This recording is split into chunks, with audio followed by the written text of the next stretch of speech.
Buenos días a todos y a todas por estar aquí. Muchas gracias. Yo, antes de dirigirme a todos vosotros un poco más, me parece lo más pertinente dar la palabra al comité organizador.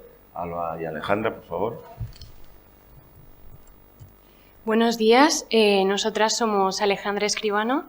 Yo pertenezco al doble grado de Psicología y Logopedia y, bueno, aquí también mi compañera Alba Torres, que pertenece al grado de Logopedia. Y, bueno, en primer lugar, agradecer a todos los que habéis venido, a los conferenciantes, a las editoriales que han colaborado en esta segunda edición de Jornadas de Juegos y, bueno, en especial también a nuestro profesor José Antonio Calvo Espósito, de Sistemas de la Comunicación Aumentativa, quien nos ha brindado la oportunidad de poder participar en estas jornadas de juegos y, además, nos han servido mucho porque hemos podido conocer a gente nueva, hemos podido establecer lazos entre nosotros y bueno, además poder dar lugar a una organización mucho más sencilla y mucho más amena y divertida. Y bueno, también yo, en representación de mis compañeros de doble grado de Psicología y Logopedia, tenemos que decir que durante todos estos años que llevamos en la carrera hemos descubierto que hay una enorme relación entre la psicología y la logopedia. Y al final pues tienen muchos puntos en común y uno de ellos pues es la aplicación de los juegos. Y bueno, al final, a lo largo de la carrera, de todos los años que cursamos, adquirimos muchísimos conocimientos de lo que significa realizar una buena evaluación, una buena intervención, tanto en clínica como en educativa. Y yo creo que al final estas jornadas de juegos nos van a servir mucho porque nos van a dar un enfoque diferente y muy positivo de lo que significa esta aplicación de los juegos en estos ámbitos. Como ha dicho mi compañera, yo soy Alba Torres y estoy aquí en representación de la clase de logopedia. Creo que puedo hablar en nombre de todas y todos nosotros que nos llenan de orgullo que existan este tipo de conferencias, no solo porque aprendemos de una forma mucho más dinámica que en clase, sino porque además estamos dando más visibilización a nuestra profesión. Así que gracias a todos vosotros por aportar con vuestra presencia, con vuestra experiencia o incluso por recursos que sean posibles, que sea posible que la logopedia suene más en nuestra sociedad. Incluso quiero agradecer y hacer una especial mención a todas las personas voluntarias, tanto de grado como de doble grado, que han podido hacer posible estas jornadas, porque hoy estaremos Alejandra aquí, nosotros arriba, pero de verdad este día no habría sido posible sin todos vosotros. Así, también quiero agradecer este tipo de jornadas y creo que es importante mencionar que fomentan la vida universitaria y es algo que necesitamos hoy en día. Gracias a este tipo de jornadas, mi clase, nuestra clase e incluso toda la facultad se ha unido para poder alargar un poquito más este día, disfrutar de risas y momentos juntos y que la vida universitaria no se quede solo en tu carrera, no se quede solo en ir de casa a la universidad y de universidad a casa. Así que también queremos dar las gracias por eso y al profesor por hacer posible este momento. Así, por último, por favor, quiero decir a todos vosotros, e incluso a los que lleguéis más adelante, que disfrutéis de este momento, que aprendáis de estos expertos que nos acompañan con nosotros, pero que aprovechéis el momento para exprimir las jornadas al máximo y aprender y crear buenos momentos, de verdad. Además, todas las personas que tenemos el cartelito de staff estaremos encantados de ayudaros. No dudéis en preguntar sobre los juegos, sobre las jornadas o sobre cualquier tipo de información. Muchas gracias a todos por venir y disfrutad.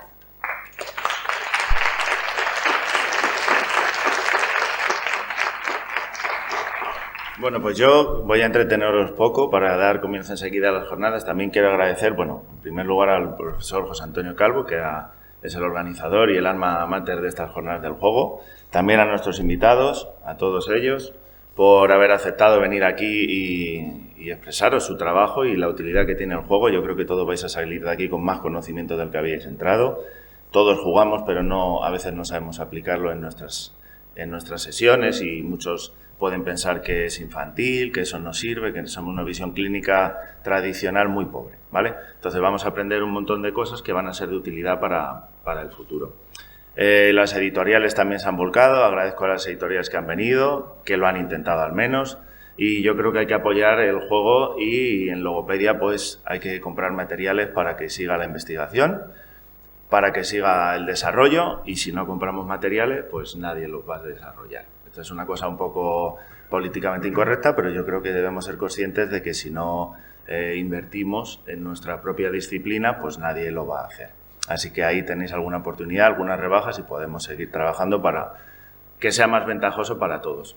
Os quiero decir también que una de las obligaciones de mi puesto aquí es fomentar que haya más cursos para todos vosotros, que hacemos todo lo que podemos porque las clases sean lo mejor posibles y vuestra formación, pero que una de las demandas que yo tengo para con vosotros, estudiantes en este momento, me estoy dirigiendo a vosotros, es que seáis capaces de gestionar y de organizar también actividades.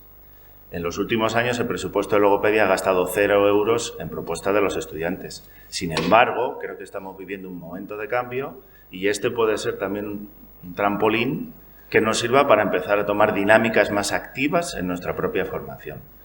Una de las cosas en las que estoy involucrado es en hacer acopio de información de cursos que se imparten fuera. Hay cursos de calidad y cursos que son francamente malos y cuestan un dinero. Y vosotros, cuando salgáis de aquí, vosotras, pues probablemente acudiréis a algunos de ellos. Nosotros tenemos aquí un sello Complutense. Todas las personas que vienen son invitadas por profesores que se comprometen a la calidad de lo que se va a impartir y además no pagáis. Yo creo que es una justificación suficiente como para animaros y que sigáis demandándonos y gestionando vosotras mismas, vosotros mismos, el que haya más cursos para vosotros y hagamos uso de los recursos que hay y no se pierdan, porque eso sería una cosa que luego pues no nos podemos quejar, ¿vale? Disculpad que estoy haciendo aquí un poco, que tengo el micrófono y lo estoy haciendo, pero he perdido un poco el contacto con vosotros a lo largo de los años por la gestión y os lo quiero decir. Hay recursos que se pueden invertir y estoy deseando que nos presentéis propuestas para hacerlo, ¿de acuerdo? Os animo a, lo que decían las compañeras organizadoras, os animo a tomar iniciativas y hacer acciones que sirvan para vuestra propia formación y vuestros propios intereses, ¿de acuerdo? Vamos a ayudaros en todo lo que podamos. Dicho esto, y ya sin querer entretenerme más, voy a dar la palabra al organizador también, a José Antonio, y antes insistir en el agradecimiento a los compañeros profesores que han venido, se han tomado la mañana para venir, a los compañeros también profesores que han invitado a los estudiantes del grado y del doble grado a que vengáis, a los ponentes, a los acompañantes, a las editoriales y a la facultad por habernos puesto todo tipo de facilidades para estar aquí. O sea, aprovechemos toda la jornada de hoy y que sea la segunda de muchas venideras, ¿de acuerdo? Muchas gracias.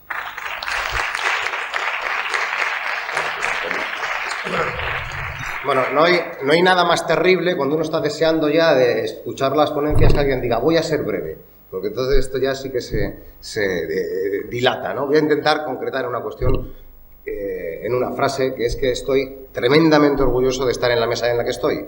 El año pasado, cuando hicimos estas jornadas, la inauguraba ni más ni menos que un ministro, que no sé si viene todos los días, un ministro de la Facultad de Psicología, lo cual nos puso en los medios, que creo que es algo a valorar. Esas jornadas estuvieron muy bien, la visualización que tuvieron, la visibilidad que tuvieron, pero yo hoy estoy muchísimo más orgulloso de estar con quien estoy. Primero al lado del vicedecano de logopedia. Y no me voy a poner hoy melancólico con estas cuestiones, con lo que costó tener un vicedecanato de logopedia y con todo lo que ha hecho para conseguir que el grado y el doble grado de psicología y logopedia esté donde estén y tengamos la calidad docente, a pesar de que haya cosas mejorables, que tenemos. Pero sobre todo estoy orgulloso de tener a dos organizadoras, alumnas, organizando esto.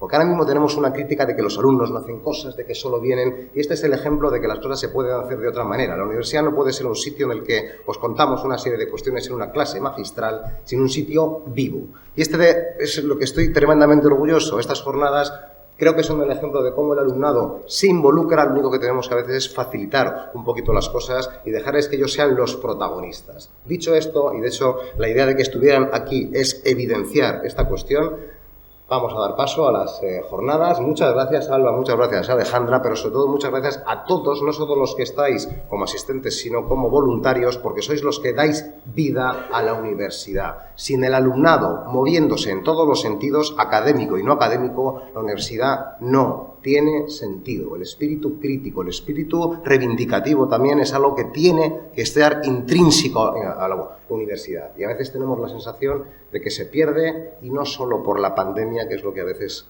venimos escuchando en los últimos años.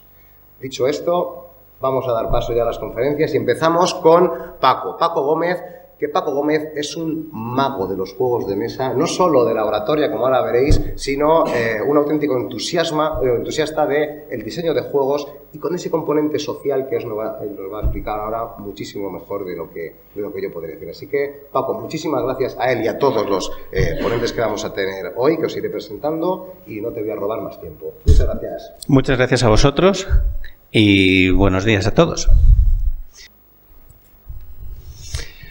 Bueno, muchas gracias a todos los organizadores, a José Antonio que me ha traído aquí y a todos vosotros, sobre todo a los que ya me conocéis, porque sabéis lo que voy a contar, entonces os sorprenderé menos. Pero los demás espero que paséis por lo menos un rato agradable. Bueno, estoy aquí porque me invitó José Antonio y porque tengo la costumbre de hablar de diseño de juegos y sobre todo de la parte matemática. Entonces, acordé con José Antonio que lo haría de tal manera que no se notara mucho y que lo enfocaría desde el punto de vista de la psicología, y es lo que voy a hacer. También porque he diseñado algunos juegos y ahí veis alguno, no sé si alguno os resultará popular, pero también porque llevo desarrollando juegos toda mi vida. Soy informático porque de niño programaba juegos, en la universidad era el que diseñaba juegos, y he ido cambiando distintos aspectos. Cuento esto sin que le interese a nadie, no es interesante, pero la experiencia que voy a presentar aquí se apoya en experiencias de este tipo, ¿no? He comprobado comportamientos en jugadores en ámbitos como el ordenador, las fiestas temáticas, los juegos de campamento. Ahí veis juegos de mesa, es uno de los campos más recientes donde me he metido, y el más reciente de todos es el juego a través de Internet, juegos masivos en los que muchas personas juegan al mismo tiempo, 100 o 200 personas, y andamos detrás de intentar escalar eso a miles. Bueno, distintos ambientes de juego en los que he ido probando distintos aspectos y de los que os voy a contar aquí algunos secretos. Lo primero de lo que os quiero hablar, si no estáis muy familiarizados con la teoría de los juegos, es el círculo mágico. El autor del Homo Ludens, del hombre que juega, del ser humano que juega por naturaleza, pues en su obra hablaba del círculo mágico. El círculo mágico, aquí representado con esa gallinita ciega, es como un acuerdo tácito entre los jugadores que acuerdan entre ellos que todo lo que ocurre dentro del juego ahí queda, está circunscrito. Creamos un mundo virtual de mentira, lúdico, en el que, bueno, podemos interactuar de una manera que es más distendida. Pues ahí en la gallinita ciega que veis de Goya, pues yo puedo empujar, puedo engañar a alguien, puedo intentar hacerle ver lo que no es. Bueno, puedo de alguna manera entorpecerle un poco porque estamos jugando. Y todo lo que ocurre dentro de ese juego, una vez que termina, una vez que todos se quitan la venda y ya han participado, pues volvemos a ser los mismos amigos que éramos antes. Traigo aquí lo del círculo mágico porque mi experiencia es que este círculo mágico es muy frágil. Mi experiencia como diseñador de juegos es que cuando planteo un diseño de juegos y veo cómo se comportan los jugadores, ese comportamiento se extiende a este círculo mágico y acaba provocando reacciones que forman parte del juego, pero que exceden también el juego. Y cuando acaba la partida, lo que he sido capaz de despertarles sigue vivo. Ese rencor, esa traición, esa colaboración, esa complicidad se extiende al círculo mágico y, aunque la partida haya terminado, mi experiencia es que se sigue viviendo. Para poner ejemplos de lo que vamos a contar aquí, vamos a utilizar la metáfora de un patio de colegio o el parque del barrio, donde vamos a representar a jugadores que aquí son niños y niñas que están jugando, y como diseñadores de juegos, por no enredarnos mucho, vamos a poner metafóricamente caramelos. Caramelos es pues como los puntos, ¿no?, que deben conseguir el objetivo, podrían ser manzanas. Bueno, aquí decimos que, bueno, ponemos un sistema de puntuación que nos vamos a inventar, vamos a improvisar un montón de juegos. Este es el primero de ellos, sería un parque. con 2 zonas. En cada una de ellas hay un pequeño, pueden ser nuestros hijos, por ejemplo. Les diseñamos un juego y a cada uno de ellos le ponemos accesible un caramelo para que lo consiga. El objetivo de todos estos juegos que vamos a ver hoy consiste en alcanzar un caramelo. Vale, pues visto este juego, lo que vengo a demostrar o a presentar o a proponeros es que los diseñadores de juego tenemos un superpoder. Y es que, tal como diseñamos el juego, somos capaces de provocar un comportamiento. Vamos a ver muchos juegos de este tipo, decía, y este es el primero. Os invito a que penséis qué ocurrirá si planteo este juego, si soy capaz de predecir o de inducir qué es lo que harán los niños en este parque dividido. ¿A alguien se le ocurre qué es lo que puede ocurrir? ¿Habrá peleas? ¿Creéis que se llevarán bien? ¿Habrá colaboración? ¿Tendrán que negociar? Es un juego muy sencillo. Hay como 2 áreas, ¿no? Cada una tiene la suya. Bueno, parece un juego bastante solitario. Veis que en medio hemos plantado una barrera, pero esa barrera podría desaparecer. Estamos en el mismo círculo, pero cada uno tiene un objetivo más cercano. Bueno, este comportamiento no es muy interactivo. Seguramente yo preveo que no socializarán mucho, cada uno está mirando su caramelillo y será difícil que alguien sea tan rápido de que alcance los 2. Bueno, diseñando este juego, planteándonos así, tenemos esa magia de la que hablábamos antes, que podemos deducir qué harán los niños. Y será más o menos pues jugar en solitario. Si para alcanzar mi objetivo no necesito a nadie, pues seguramente los niños no hablarán hasta haber conseguido su caramelo, luego comentarán la jugada y no habrá peleas y no habrá riñas. Y bueno, pues ya es bastante. A estos modelos tan sencillos los vamos a acompañar siempre, o durante esta charla, con la exposición de una serie de jueguecitos que todos son accesibles, todos son baratos, sencillos de jugar y que podéis tomar nota si os gusta el comportamiento que cabe esperar de ellos. Uno de estos ejemplos, un ejemplo de este tipo de juegos, son los juegos llamamos roll and write, o de lanzar el dado y escribir. Son juegos típicamente muy solitarios. Los compartimos alrededor de una mesa, pero cada uno está pensando en su jugada, nos lo pasamos bien y lo bueno es que por lo menos no nos peleamos. Hacemos algo juntos, lo que decide un jugador apenas influye en lo que hace el otro y eso, pues para muchas situaciones, puede ser divertido, ¿no? En un grupo donde hay conflictos, pues un tipo de juegos de lanzar dados y que cada uno anote mirando su tablerito, pues no debería crear demasiada tensión. Vamos a ir probando otros escenarios. Seguimos en el mismo parque, seguimos con los niños, una maestra pues tendría a los alumnos de su clase y sigo con los caramelitos. Se me puede ocurrir poner los caramelos, en este caso, en lo alto de un árbol como ese, que además pues ya lo he elegido sabiendo que no tiene ramas bajas. O sea, parece que para alcanzar esos caramelos que están ahí abajo va a ser necesario colaborar. Si saltan mucho cualquiera de ellos de manera solitaria, pues no van a alcanzar nada. Parece que lo que les estoy proponiendo es que dialoguen, que colaboren y que uno aupe a otro. Para alcanzar esos caramelos, uno debería subirse a los hombros del otro. Entonces, diseñando un juego, estás provocando la reacción o el comportamiento de esos jugadores. Ahí, pues lo que se pide es colaborar y seguramente negociarán antes. Mira, yo te aupo a ti, ¿qué te parece?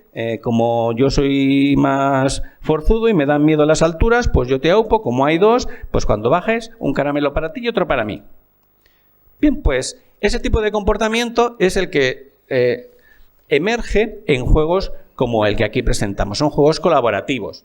Misión cumplida. Para conseguir el objetivo y ser ganador y tener el premio, necesito colaborar con otros, dialogar y llegar a acuerdos. Pues mira, pues si tú me ayudas aquí, yo ayudo allá. Yo tengo esta parte de la solución y puedo ir acercándome al objetivo y luego tú la rematas porque tú puedes hacer otras cosas.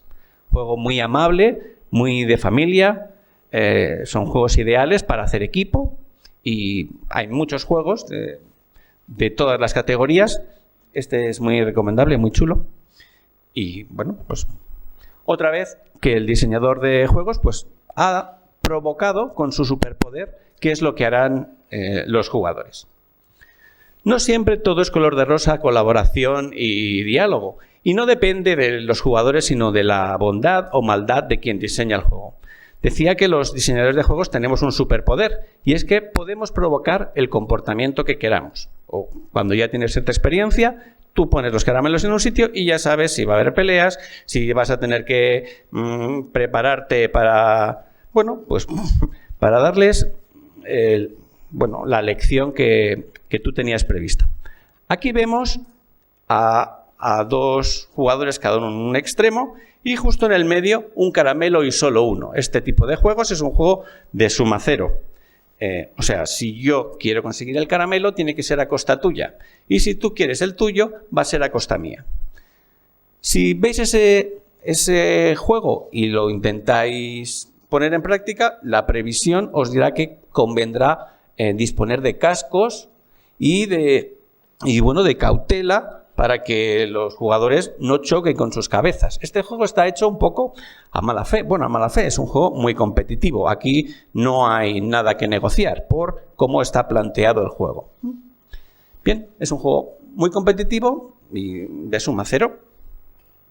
Aquí vemos un juego realmente competitivo. Yo me tengo por una persona tranquila, ya la edad y las hormonas en retirada, pues no jugaría con casco, pero cuando juego al ajedrez me siento violento y siento que quien juega contra mí me agrede. No sé si conocéis esa partida que ha dado muchísimo que hablar en las últimas semanas, en los últimos meses. Ahí vemos a Hans Niemann y a Magnus Carlsen, el campeón del mundo, fijaos en la cara, no parecen muy amigos. Ahí yo recomendaría casco y casi coraza. Después de esa partida, pues hubo acusaciones de trampas, ha habido denuncias, ha sido la cosa muy sonada, ¿no? Como una polémica pues que en muchos años no se veía así en el mundo del ajedrez. Y el ajedrez es uno de estos juegos en los que necesito sacar lo mejor de mí y del otro no quiero más que destruirle lúdicamente. Venga, más. Ya habéis visto que con un puñado de caramelos podéis hacer lo que queráis. No es, como los experimentos en cajas de Skinner y palomas y piñones. Bueno, metafóricamente es un poco lo mismo, ¿no? Cuando quiero probar el comportamiento de monos, pues juego con cacahuetes. Aquí pongo caramelos. En realidad, en juegos de mesa utilizamos puntos de victoria. Es algo parecido. Es una manera de provocar y decirle a los jugadores, ve hacia estos caramelos. Y lo que tienes preparado detrás, cuando eres diseñador de juegos, pues es una diversión de un tipo o de otro. Fijaos aquí, esto se parece a una piñata. Distribuyo de manera, no sé si aleatoria o pues cada uno en un cuadrante y suelto un montón de caramelos por todas partes. Es algo mejor, más amable que este juego donde solo había uno y aquí uno gana y otro pierde. Uno se va a casa contento y el otro se va frustrado. Aquí, si dispongo de un montón de caramelos, todos van a estar, van a intentar jugar a recoger el máximo posible. Tampoco deben prestar demasiada atención a los demás o no tanta como para distraerse. Quien esté estudiando a los demás, cuando se quiera dar cuenta, ya no quedan caramelos y si no, pues os invito a participar en la cabalgata de Reyes Magos. Como te lo pienses, te han pisado la cabeza. Algo así quiere representar este juego. Está más o menos equilibrado y ¿quién ganará? Quizá quien esté más rápido o plantee un poquito su estrategia. Vemos que en el centro hay más caramelos, a lo mejor que en las esquinas. Pero es un juego que yo preveo que será entretenido, disputado y donde unos invadirán un poco el espacio de otros. Estos juegos son muy divertidos y el juego que traemos aquí es el más popular de los juegos modernos en España y que si no tenéis, pues es muy recomendable para estas Navidades.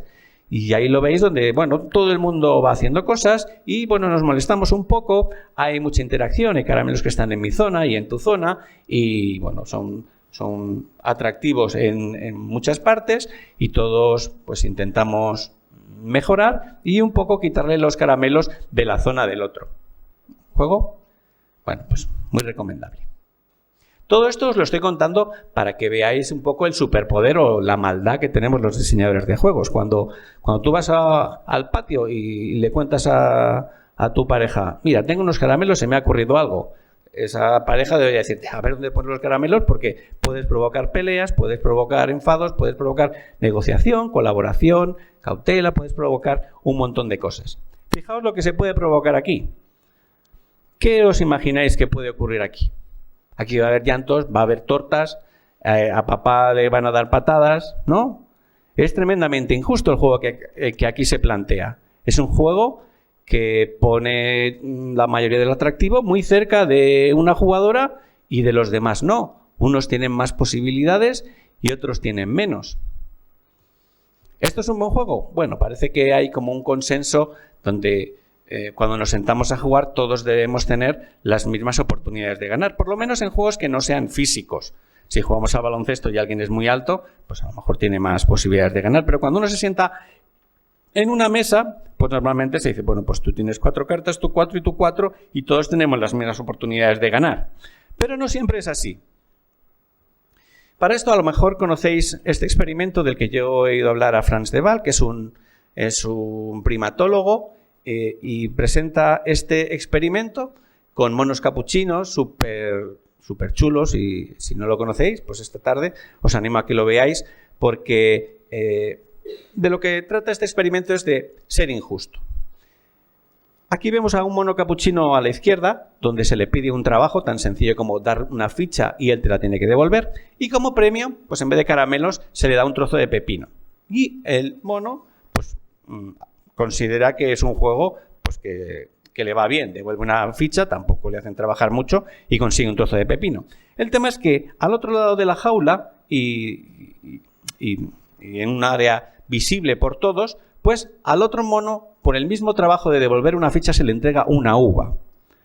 No somos expertos en comida animal ni de primates, pero si veis el experimento llegaréis a la conclusión de que a los monos les chiflan las uvas y el pepino, pues bueno, un poco, pero no mucho. Disfruta mucho de la uva el segundo de los monos, pero el primero, cuando le vuelven a dar la ficha y le entregan otro trozo de pepino, tendríais que ver cómo se comporta. Agarra la jaula, empieza a zarandearla, se lía, saca la mano y acaba arrojando el pepino a la cabeza de la pobre científica que estaba ahí experimentando. ¿Por qué? Porque se siente injustamente tratada. Tenemos innato, fijaos, con los monos del Nuevo Mundo nos separan, parece que son 35 millones de años, o sea que está muy arraigado nuestro sentimiento de justicia, pero sobre todo la injusticia que más nos motiva y más nos exaspera es que sean injustos con nosotros mismos. Si a mí me dicen, mira, la semana pasada hubo aquí una conferencia anterior y bueno, al primero de los ponentes, pues vinieron aquí unos mariachis para presentarlo.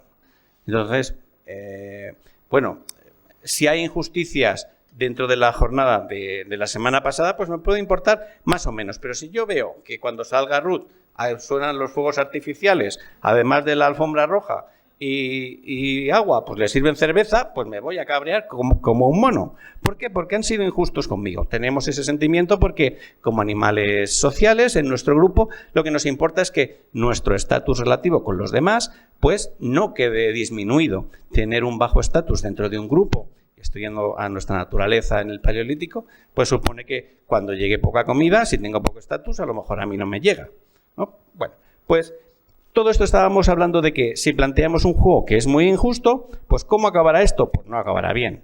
Si le preguntamos qué le ha parecido el juego a la niña de abajo a la izquierda, va a decir, maravilloso, es un juego divertidísimo. Pero si le preguntamos al pobre de la derecha, dirá, pero bueno, si no he tenido opción de ganar nada. ¿Los juegos son así? Pues mira, hay de todo. Tenemos aquí el juego que más éxito he tenido al presentar en mi vida. Habré vendido como 20 o 30 juegos cada vez que jugamos al Gran Dalmuti. Hay alguna familia que lo acaba encargando. Es un juego tremendamente injusto. Está muy desequilibrado. Quien se sienta en el centro, ahí vemos al Gran Dalmuti con una gran corona y haciendo el tonto, pues tiene muchas ventajas en el juego. Va a empezar el primero, va a recibir el número de cartas que es óptimo, va a poder deshacerse de las que son peores, va a recibir impuestos de otros jugadores y le van a dar las mejores cartas. Es muy injusto y al revés se forma una escala social en la que el último, que normalmente pues, se sienta a su izquierda, la gran caca, pues tiene todos los perjuicios. Si tiene el Gran Dalmuti sed, tiene que acercarle una cerveza, tiene que repartir las cartas. En mi casa le ponemos un taburete de madera, que es el más cutre, cuando el gran Dalmuti está en su trono. Es muy desequilibrado, es como esto. Bueno, aquí con niños no recomiendo configurar esto, pero sí es muy divertido en adultos jugar a juegos desequilibrados, sobre todo porque este es muy azaroso y cada 5 minutos tú estás subido en el trono, te sientes muy grande, lo representas, ¿no? Cuando tú eres el gran Dalmuti, dispones dentro del círculo mágico y fuera del círculo mágico, tú decides qué es lo que hay que beber, tú decides si hay que abrir la ventana, tienes todos los privilegios. Pero después de esos 5 minutos, por azares, pues acabas bajando abajo, el que está arriba está abajo, hay una revolución, el que está en el trono pues acaba teniendo que repartir las cartas y bueno, pues son situaciones injustas que bueno, como son muy variables, pues nos hacen gracia porque no estamos acostumbrados a la injusticia, por lo menos no en un círculo mágico lúdico. Así que si encontráis juegos de este tipo, son muy divertidos y con este no fallaréis. Venga, un poquito más. Vamos a ir un poquito más rápido para no aburriros en exceso. Estamos, bueno, ensayando muchos tipos de juegos. Habéis visto que qué fácil es con pocos caramelos provocar comportamientos distintos. Esos caramelos, para los diseñadores de juegos, es el objetivo del juego. O dónde pongas tú los puntos, los incentivos, o con lo que tú dices que se gana, vamos a ganar o gana el juego quien reúna más caramelos. Pues con eso y poniendo los caramelos donde tú quieres, fijaos la cantidad de cosas que evocamos y somos capaces de generar. Este es un juego, sería asimétrico. Imaginad que los 4 niños en el centro están equidistantes de los demás, ¿no? Y que pueden ir pues a un lado o a otro, pueden ir donde hay un poco incentivo, en el centro solo hay un caramelo, en otro lado hay más. ¿Qué es lo que harán los jugadores? Bueno, pues aquí ya sí tendrán que estudiarse un poco, porque irse a la izquierda donde hay muchos caramelos, ¿será una buena elección? Pues dependerá de lo que hagan los demás. Por eso es un juego. Mis decisiones son buenas o malas según lo que hagan los demás. Puedo arriesgar mucho y puedo ir como las moscas a la miel, donde hay más caramelos. Y a lo mejor me sale mal. En cambio, si voy a la derecha, es posible que a lo mejor vaya yo solo. Si los demás son muy golosos y todos mis compañeros se van a la izquierda, fijaos que incluso podría ir al centro, me llevo un caramelo y a mi espalda dejo a los demás y luego me voy a los 2 de la derecha. Son juegos asimétricos donde yo valoro mi riesgo. Otro juego sencillo de los que aquí presentamos y creo que todos son, de momento, buenas recomendaciones para estas Navidades. Pues este juego de No Gracias pues permite jugar de esta manera. Puedes arriesgarte más o puedes arriesgarte menos y también en función de los riesgos que asuman los demás jugadores, compañeros tuyos alrededor de la mesa. Muy bien. Más, un juego de congestión. No, si en algún momento alguien se aburre, veo a alguno echando cabezadas.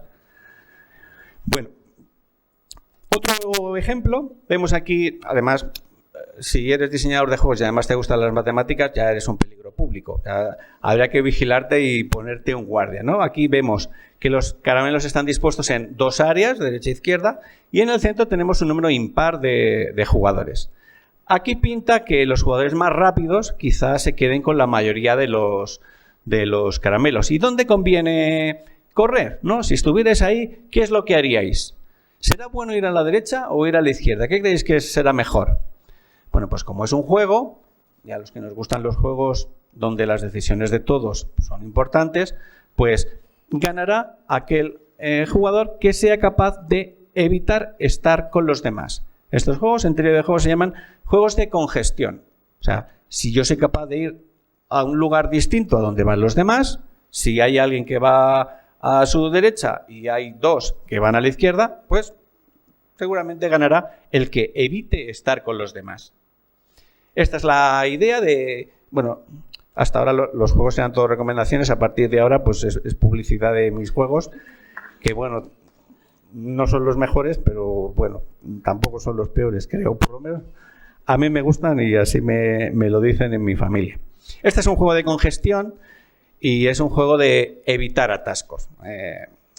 en estas conferencias, hoy no nos aburriré mucho, pero este tipo de situaciones representadas aquí con caramelos en el mundo real, si os gusta la teoría de juegos, pues dan mucho juego. Y aquí de lo que se trata es de evitar el atasco, evitando ir en un horario donde van los demás. Si yo salgo de viaje cuando sale todo el mundo, pues saldré perjudicado, y de lo que se trata es de intentar no coincidir con el resto. Por eso son juegos de congestión. Y creo que estamos terminando. Ahí, como veis, tengo más dotes de diseño y de manipulación que gráficas. Ahí lo que quiero representar con ese niño que tiene 2 puños no es una pelea, sino que el caramelo, en este caso, esa maestra ha decidido no situarla perversamente, que ya hemos visto la capacidad de manipulación que tiene uno con un puñado de caramelos, sino dárselo a uno de los niños y decir, venga, escóndelo en una de las manos. Tú decides si derecha o izquierda, y que sea la otra jugadora quien decida dónde está el caramelo. Bueno, que intente adivinar dónde está el caramelo. Así que ya no me tengo que fijar en ese mapa de carreteras o en ese árbol o en la disposición en el espacio o en el tiempo, sino en la mente del que tengo delante. Cuando las decisiones mías son buenas o malas según lo que haya decidido el del frente, entonces se activa la teoría de la mente. De esto también vosotros sabéis mucho, y de lo que va este juego es de intentar adivinar qué es lo que ha hecho mi compañero. Ahora pues no tengo ni que correr mucho, ni voy a mi bola, no, yo tengo que intentar adivinar qué es lo que ha pensado el otro. Bueno, pues este tipo de juegos, que se resuelven en teoría de juegos por lo que se llaman estrategias mixtas, forman un conjunto de juegos pues que a los que nos gustan los juegos de intuición los disfrutamos mucho. Y aquí otro juego de publicidad, bueno, porque me parecía el más sencillo de presentar, que es este que representa tandas de penaltis. Como juego de mesa, o si lo queréis, ahora que estamos con el Mundial en marcha, pues cuando veáis un penalti, pensad que es algo parecido a esconder un caramelo en un lado o en otro. Hay un lanzador que piensa dónde va a poner el caramelo, que es el balón. Si lo plantea a la derecha, pues tiene que adivinar el otro jugador, que es el portero, si ese caramelo va a ir a un lado o va a ir al otro. Entonces la manera de resolverlo es, bueno, pues no lo sé, unas veces lo harás de una manera, otras veces lo harás de otra. Esto es la familia de juegos, que el más sencillo de todos es el piedra, papel o tijera, y que lo que evocan los juegos de estrategias mixtas pues es meterse en la mente del otro y pensar qué es lo que va a decidir. En este juego binario y simétrico pues es un poquito soso, también con un caramelito, tampoco podemos esperar más. Pero si queréis algo más, pues las tandas de penaltis y tantos juegos pues provocan que intentes pensar qué es lo que hace el otro, y cuando se le ponen distintos incentivos, pues a lo mejor si tienes que elegir entre los caramelos que ha escondido en la mano o en el saco grande, pues bueno, en el saco a lo mejor ha escondido 100 y entonces, bueno, ahí ya hay un poquito más de juego. Vale, pues hemos terminado ya con este patio porque ya ronda la policía, se ha corrido la voz de que la cosa se pone complicada. Y entonces vamos a hablar ya así un poquito de juegos un poquito más elaborados, ¿no? Que están un poco entre... Bueno, lo anterior eran un poco dinámicas de campamento y lo que vamos a presentar ahora ya son más teoría de juegos y se pueden parecer más a modelos que en el campo de la psicología podéis explotar. Y aquí os voy a poner algunos ejemplos. Este de aquí, veis que ya he cambiado, los niños del parque han espabilado mucho y ya han aprendido que a veces conviene ser amigos, ¿no? Y tener relaciones cordiales de colaboración a largo plazo. En cambio, otras veces, pues la vida nos ha enseñado que ser un poco traidor o ser un poco egoísta, pues es lo más eficiente. Eso no se lo ha dicho la maestra, pero bueno, si tuvo la maldad de poner los caramelos en el sitio equivocado, pues igual esto acaba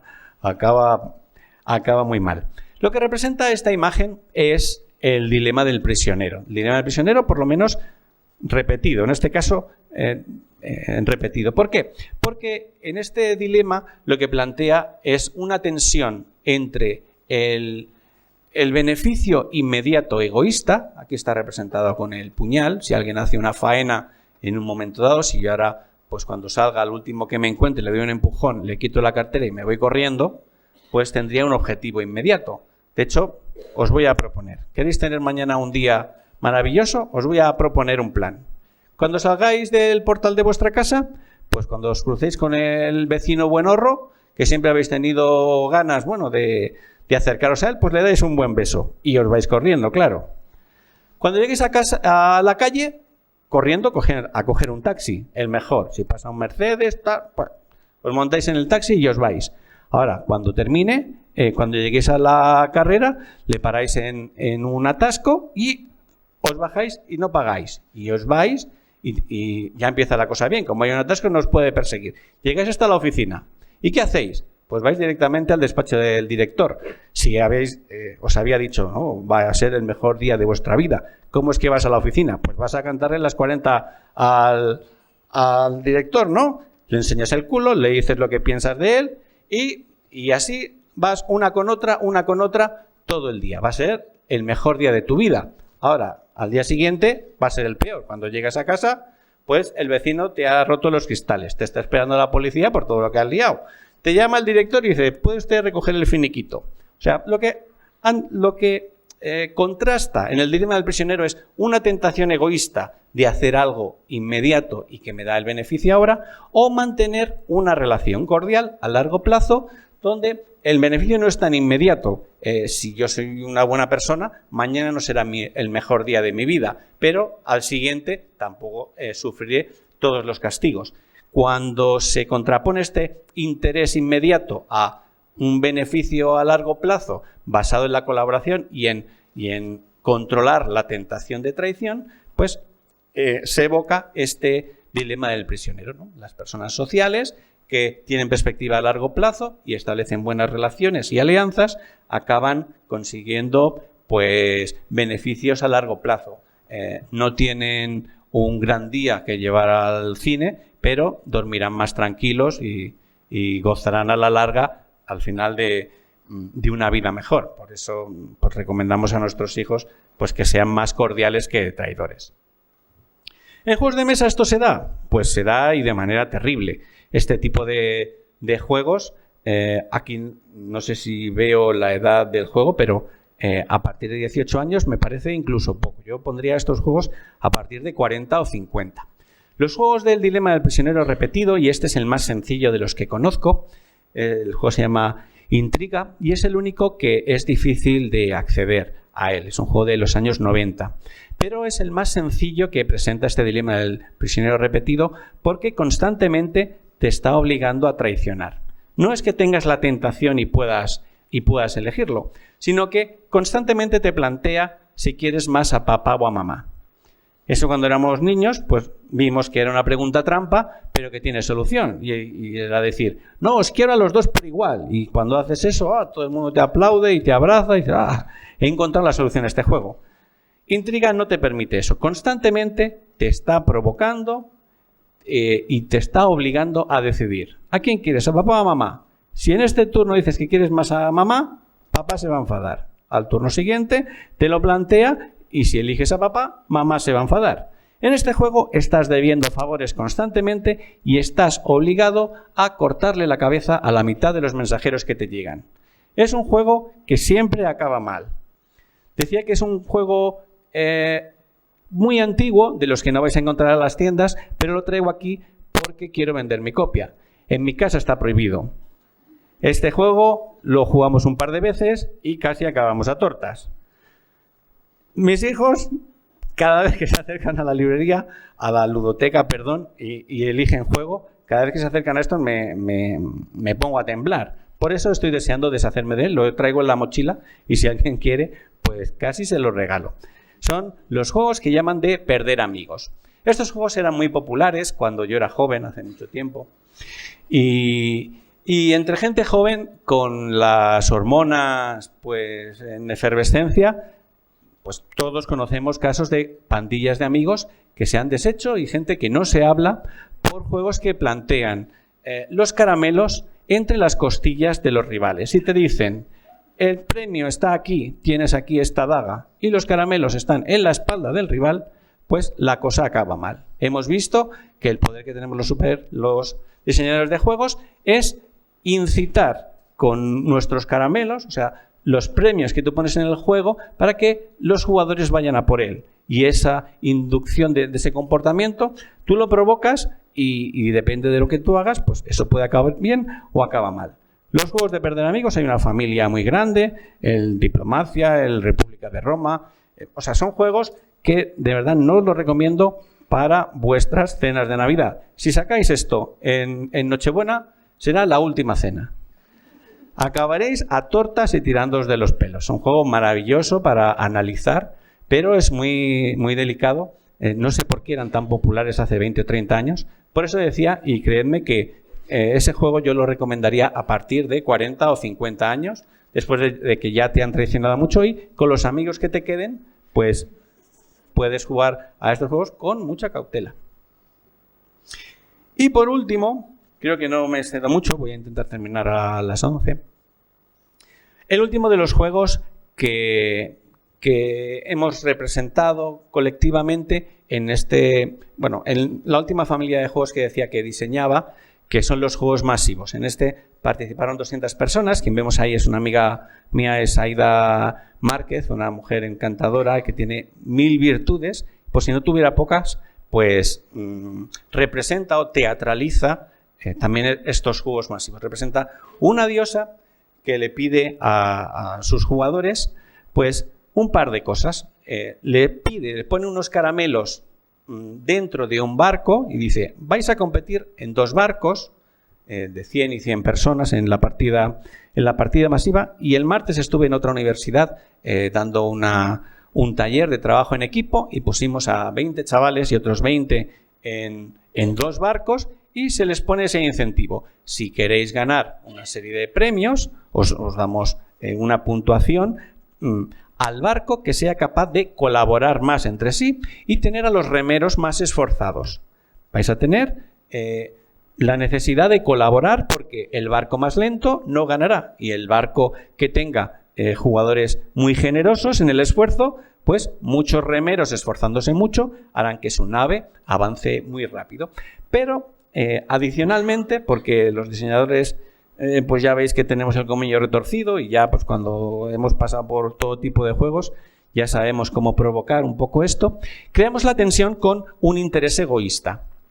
¿Veis ahí? Pues que además de esos 2 barcos, pues hay corredores corriendo la maratón, está ambientado en la Grecia antigua, de manera que por un lado se me pide colaborar con el grupo para remar, pero por otro lado, si yo remo mucho y me canso, luego no voy a dar mucho en la prueba individual de maratón. O sea, si yo voy al lado de un remero, yo me esfuerzo mucho y el otro es un cara dura y no se esfuerza nada y se echa la siesta mientras los demás estamos remando, cuando lleguemos a puerto y toque correr de manera individual, pues los que se hayan esforzado mucho pues saldrán perjudicados. Así que ahí tenemos la tensión entre mi interés, mi tentación egoísta y la necesidad de colaborar en grupo.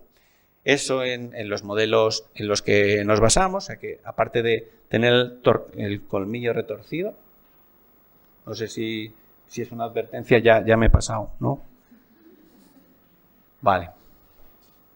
Pues decía que además de tener el colmillo retorcido y ya algunos años de experiencia, muchos, pues nos apoyamos en modelos de la ciencia. Lo que hay detrás de todo esto es un modelo de bienes públicos y entonces pues eso tiende al egoísmo, ¿no? Bueno, si todos colaboramos podemos conseguir más, ya, pero si la tentación de ser egoísta es mayor y tengo mayor recompensa, pues eso tiende al egoísmo. Por eso está corregido para crear nuevas sensaciones de las que pensamos los diseñadores de juegos, que es el castigo, el latigazo.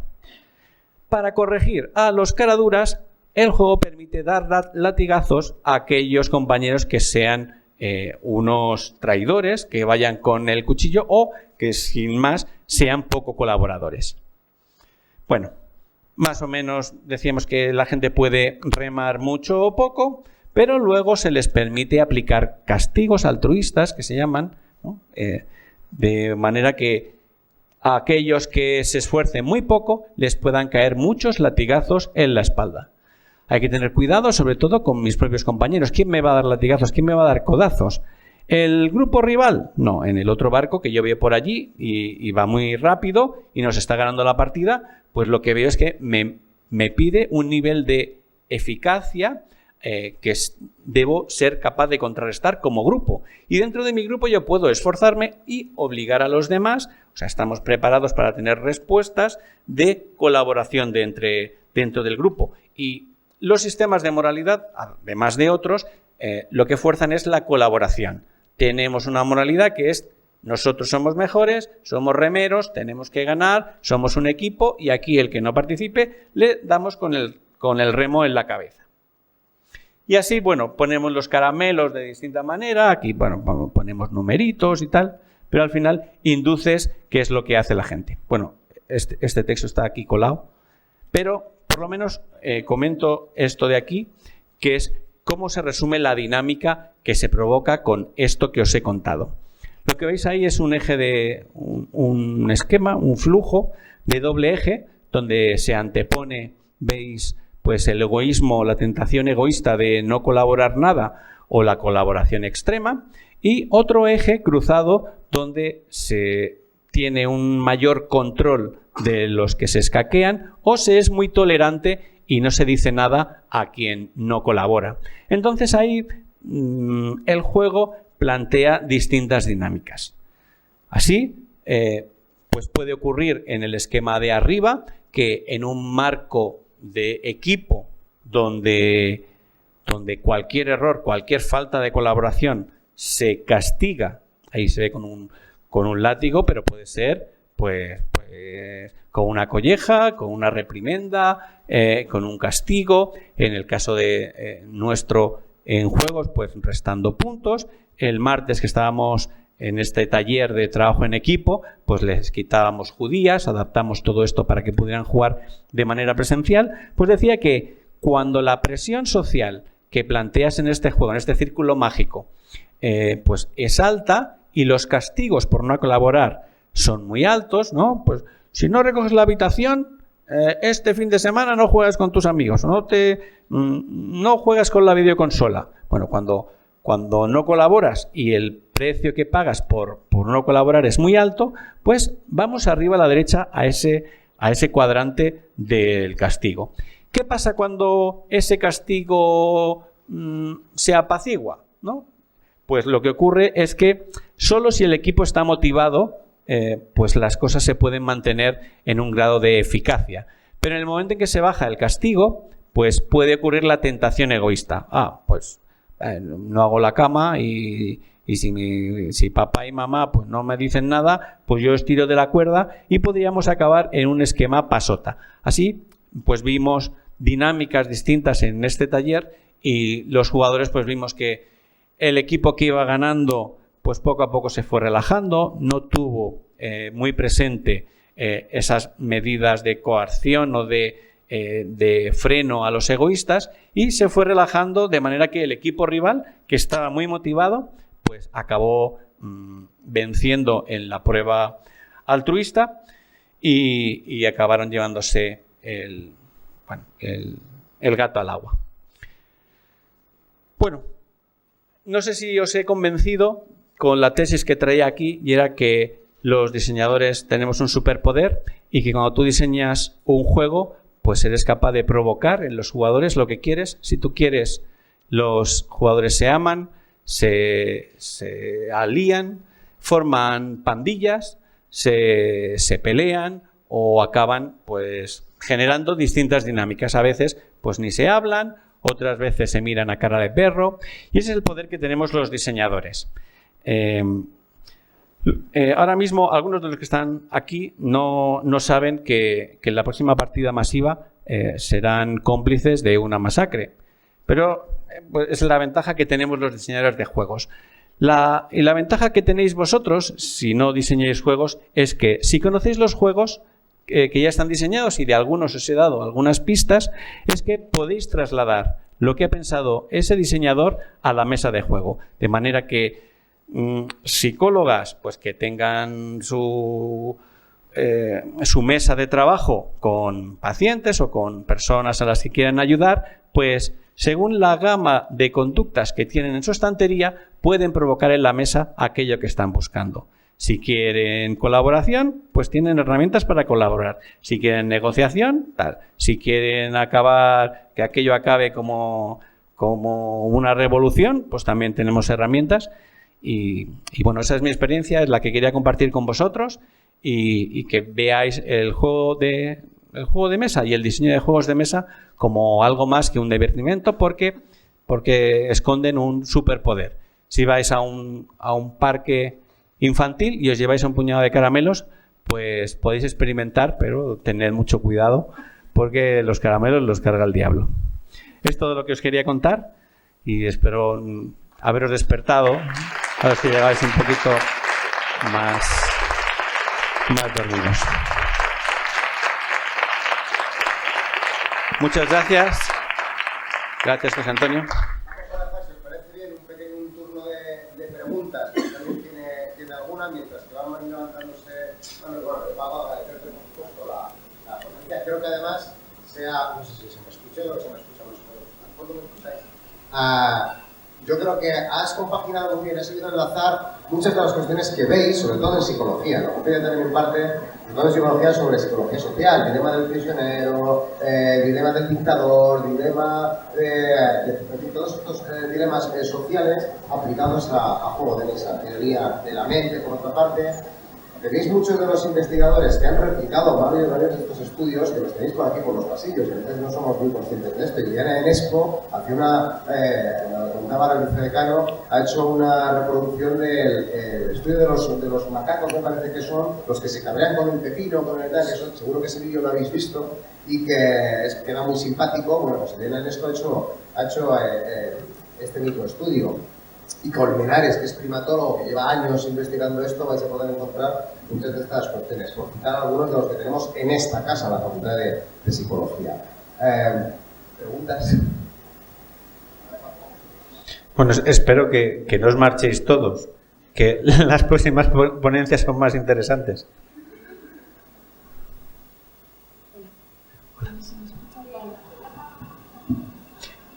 Adelante, sí.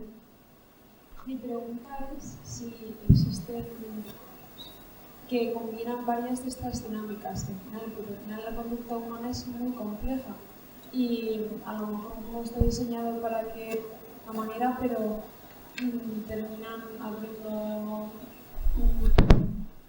tradiciones que supuestamente no tenían que haberlas y si esto básicamente se tiene en cuenta a la hora de diseñar el juego.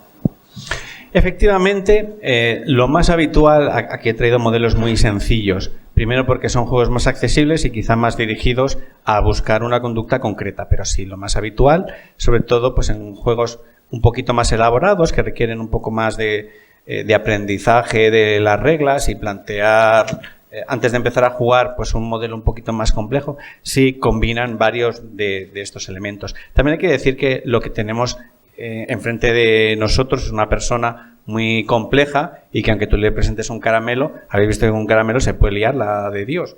Entonces, os he presentado ejemplos muy sencillitos, pero en realidad todos evocan muchas cosas. Y si buscas juegos que sean capaces de presentar muchas de ellas, los vas a encontrar porque en realidad son la mayoría. Si quieres que haya mercadeo, si quieres que haya egoísmo, si quieres que haya introspección y que el juego no te incentive a colaborar con nadie, o al revés, vas a encontrar toda una gama. He traído aquí los más simples y los más identificables, porque bueno, reivindico que juegos muy sencillos, y algunos de aquí realmente son sencillos, que plantean un simple dilema, en algún caso, son capaces de evocar muchas cosas. Entonces, el poder de lo sencillo tiene un poder enorme, pero si lo combinas puede ser mayor, por supuesto. Bien. ¿Hay alguna pregunta más? ¿Alguien me quiere comprar el juego de intriga?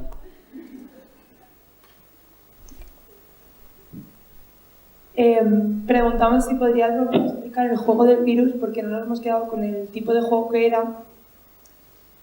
Entonces no hemos entendido por qué correspondía el virus a ese tipo de juego. Muy bien, sí. Vale. Bueno, he querido contraponer lo que sería un juego así, de fijaos solo 2 jugadores, si yo gano es que tú pierdes. Todos los juegos tienen eso, ¿no? Pero quizá el ajedrez es el más duro porque alguien se levanta cabreado, se acaban dando la mano, pero uno con gran satisfacción y el otro pues se va a cabrear y le mira y está deseando desaparecer.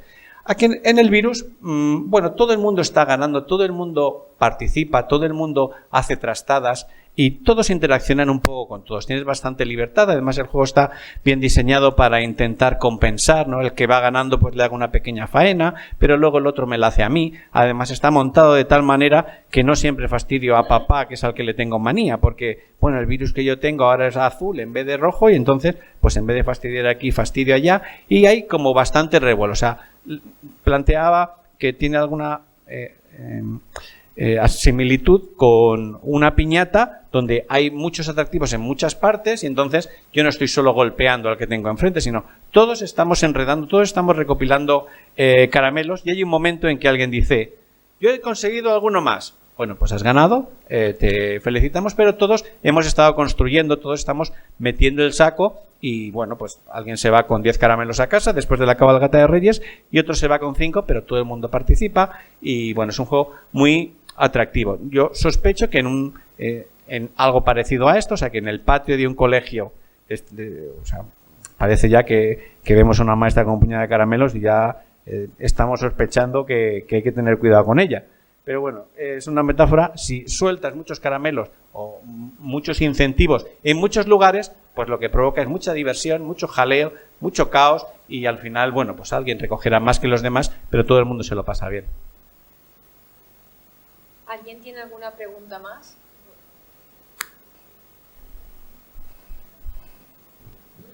Es fácil y es invitarte. Sociología y política. También podemos hacer esto para los políticos. Son temas que evito mucho y que podremos comentar en privado. Pero digo, la mentalidad de la vida como juego infinito en vez de como un juego finito que parece que es como se está jugando. Privado. Quiero salir vivo de aquí. Lo peor ha sido que me he intentado embaucar porque ha dicho una facilita. Bueno, cuando quienes aquí me siguen, y si me siguen son porque son amigos, si no una vez una conferencia mía, no creo que os quedéis con ganas de más. Pero lo que suelo comentar sobre teoría de juegos, aplicada a los juegos de mesa, en realidad es que la teoría de juegos está en todas partes. Normalmente hablo más de primates que de juegos. Y planteo situaciones del mundo real, el mundo político es uno de ellos, pero lo evito porque son juegos que dividen a la audiencia y un poder de los juegos de mesa es que nos invitan a reunirnos alrededor, que montamos un círculo mágico y que según el juego que elijas, si lo eliges adecuadamente, pues puede acabar eso pues en algo motivador y bueno, pues la política tiene sabores pues de todos los gustos. La verdad es que a la próxima charla que vayas tú, avísame porque esta te la devuelvo. No, que bien, haces bien. O sea, la teoría de juegos está en la política, está en todas partes, efectivamente, y modelos de este tipo, pues lo hay. A lo mejor te ha evocado algunas, ¿no? Algunas diapositivas como esta. Pues sí, que luego lo comentamos si quieres. ¿Hay alguna pregunta más?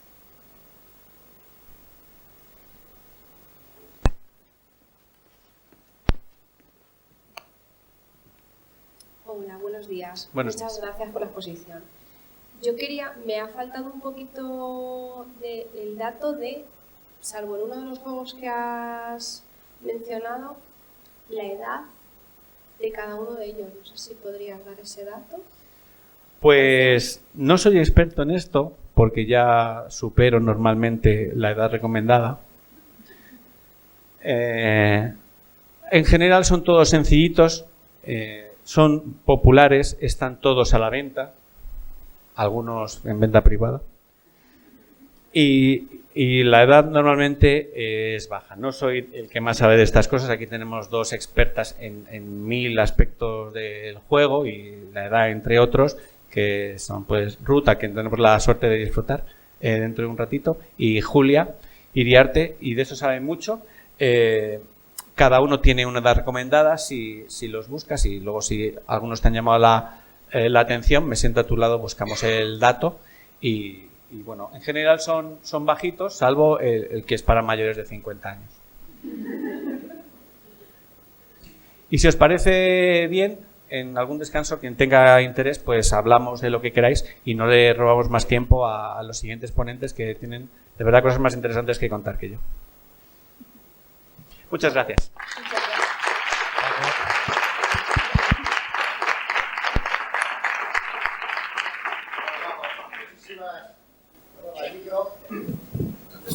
Proyectando con las maravillosas técnicas que nos han enseñado los profesores de voz.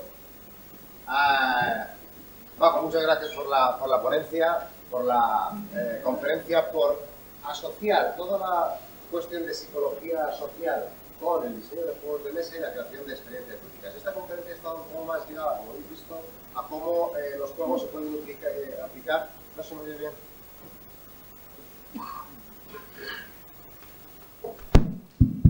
Ahora, mejor. Esta conferencia ha estado más ligada a cómo se pueden diseñar juegos de mesa para tener dinámicas sociales de un tipo o de otro. Las conferencias que tenemos a partir de ahora están un poco más ligadas al uso de los juegos en contextos más concretos, educativo, intervención psicológica, intervención logopédica. Un pequeño inciso es que os recuerdo que por la tarde tenemos los talleres de 4 a 8 donde aplicar los juegos, donde utilizar los juegos de mesa, estos que ha explicado Paco y otros, para que estas dinámicas, estas mecánicas las podáis experimentar, de verdad, que es lo interesante.